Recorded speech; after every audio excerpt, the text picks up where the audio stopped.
বিতর্কিত মন্তব্যের জেরে দলের কাছে কারণ দর্শানোর নোটিশের উত্তর দিয়ে সিদ্ধান্ত মেনে নেবেন বলে জানিয়েছেন বিএনপি চেয়ারপারসনের উপদেষ্টা ফজলুর রহমান। হাইকোর্ট প্রাঙ্গণে এক সংবাদ সম্মেলনে তিনি বলেন, মুক্তিযুদ্ধের বিষয়ে কোনো আপোষ করবেন না তিনি। ফজলুর রহমান বলেন, তিনি মুক্তিযুদ্ধের পক্ষের মানুষ, এদেশে নিশ্চিন্তে বাঁচার অধিকার তার রয়েছে। মৃত্যুকে ভয় পান না উল্লেখ করে এই বিএনপি নেতা বলেন, তিনি মবের শিকার হবার আশঙ্কায় রয়েছেন। 2024 সালে জুলাই আগস্ট গণঅভ্যুত্থান নিয়ে বিভিন্ন গণমাধ্যমে বিতর্কিত বক্তব্য দেওয়ার অভিযোগে রোববার তাকে কারণ দর্শানোর নোটিশ পাঠায় বিএনপি।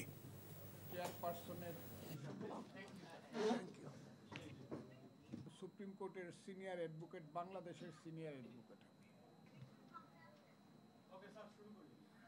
আমি যে কথা বলছি, ছেলেরা যদি মনে করে বা ছাত্ররা যদি মনে করে, এরা যদি মনে করে অন্য দলের লোকেরা আমি জামাত, শিবির, মুক্তিযুদ্ধ বিরোধী লোকজনের বিরুদ্ধে আমি কথা বলছি, আমি বলবো।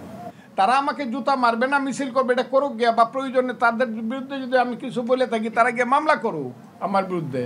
আমার বাসার সামনে মব করার তো কোনো ব্যাপার নাই।